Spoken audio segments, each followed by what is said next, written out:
रूपोशीअ ऐं जलावतनी खां सवा क़यादत जेका आहे उहा रियासत जे गिरफ़्त में सिधो या अणसिधो न हूंदी, इहो मुमकिन ई कोन्हे को। हे मां इल्ज़ाम नथो हणां, हे मां सोचण जो सवाल थो तव्हांजे अॻियां रखां त क़ौमी आज़ादी जी ॻाल्हि करण खां पोइ पाकिस्तान जहिड़ी फाशिस्ट रियासत में जिन 30 लख बंगालियुनि जो क़त्लेआम कयो, जिते उन्हनि अज़मत दरियूं कयूं बंगाली न्याणी बचनि जूं, औरतुनि जूं, जेके बलोचनि खे इज्तमाही लाश पिया ॾियनि, जेके बमबारी पिया कनि वाना वज़ीरिस्तान में, उन रियासत जे अंदरि सिंध जी क़ौमी तहरीक, उन जी लीडरशिप या रूपोश हुजे या जलावतन हुजे, टियों को बि रस्तो कोन्हे को।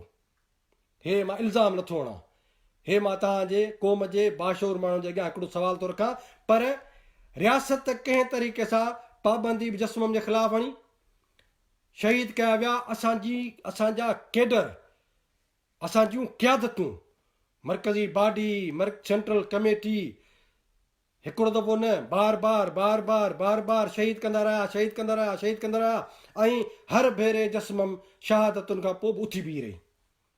इहो इरादो हो जंहिं का रियासत ख़ौफ़ज़दा आई, तंहिंजे करे इहो बाइकाट कराए वियो।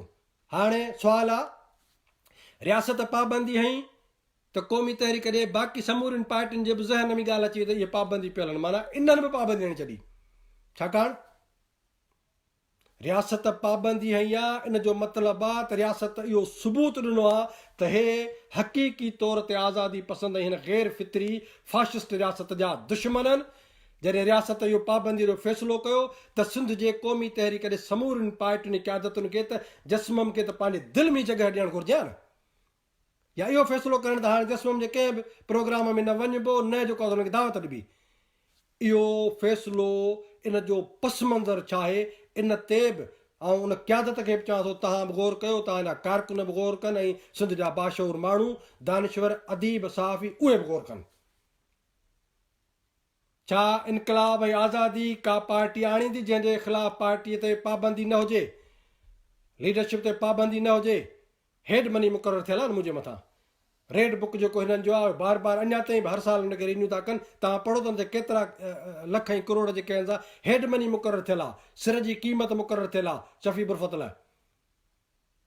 पर वरी आसानी सां सोशल मीडिया ते जस्मम जे ख़िलाफ़ कमु करणु, ॻाल्हियूं ॼाणणु, हे करणु, मां सभु रीड कयां पियो ऐं जवाबु न ॾींदो आहियां।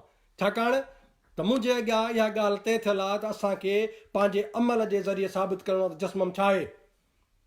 जस्मम आज़ादीअ जी मुहाफ़िज़ा, सिंधी क़ौम जी मुहाफ़िज़ा, नंगनि ऐं दंगनि जी मुहाफ़िज़ा, इहो असां पंहिंजे अमल जे ज़रिए साबित कयो आहे, रुॻो लफ़्ज़नि जे ज़रिए न।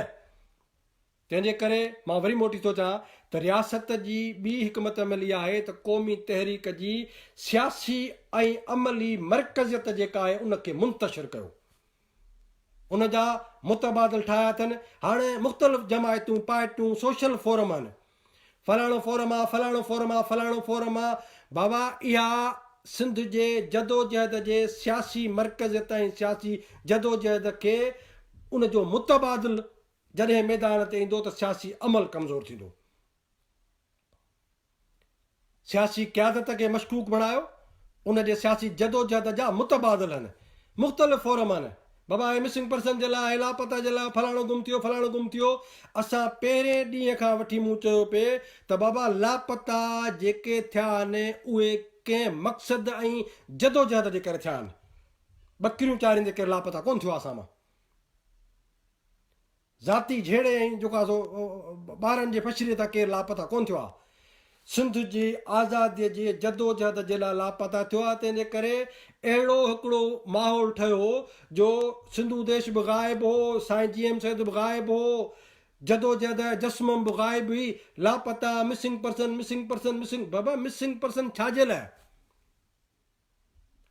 वियतनाम जे अंदरि जदोजहद हली पे, छा वियतनामिन खे अमेरिकन कोन पे खयूं था, गुम कोन पे कयूं था? सवनि जी तादाद में कारकुन केडर खे खयूं पे, गुम पे कयूं, मारियूं पे, तशदुद पे कयूं। तव्हां होची मन जी मूंखे हिकिड़ी बि स्टेटमेंट ॾेखारियो जेको इहो उन में हुजे त आज़ादी, जदोजहद, मज़ामत, दुश्मन जे साम्राज्य जे ख़िलाफ़ वेड़, इन जो ज़िक्र न हुजे, रुॻो इहो हुजे त मुंहिंजा फलाणा जेके आहिनि से वियतनामी जेके 20 खण गुम कया अथनि, लापता कया अथनि, ऐं जनीवा में अची हुन मुज़ाहिरो कयो हुजे, इहो मूंखे ॾेखारियो। क्यूबा जे इनकलाब में रियासत क्यूबन इनकलाबनि खे अगवा कयो, खयो, गुम कयो, टार्चर कयूं, किथे मूंखे ॿुधायो त उनजी का मिसिंग पर्सन जी का हिकिड़ी कमेटी ठही हुजे। जिते बि इनकलाब आहिनि, इनकलाब पंहिंजे मक़सद ऐं आज़ादीअ जे प्रोग्राम ऐं मिशन सां मशरूत हूंदो आहे। उन जे दौरान गुमशुदगियूं आहिनि। पर सिंध में मां वरी अॼु चवां थो ऐं अॼु क़ौम जे बाशूर माण्हुनि खे, बाबा अॼु खां पोइ पंहिंजे दिमाग़नि मां, दिलनि मां यार ख़ौफ़ ख़तमु कयो। जस्मम जे पेज खे लाइक न आहे करिणो, उन ते कमेंट्स न आहिनि करिणा, उन खां डिॼणो आहे, ख़ौफ़ज़दा थियणो आहे रियासत खां। धड़के में रियासत, धड़के में सिंधी क़ौम जे माण्हुनि खे आज़ादीअ खां परे करे, इहो दुनिया में किथे बि अहिड़ो मिसाल कोन्हे को। इन भाड़ियाईअ जो मिसाल दुनिया में किथे बि कोन्हे को। इहो मिसाल थियण जे लाइ सिंध जी चूंड जेका आहे न, उहा दुश्मन कई आहे। तव्हां उनखे साबित करण जी जेको आहे न, उन जो साथ न ॾियो। ख़ौफ़ खे ऐं लालच खे ज़हननि मां कढो।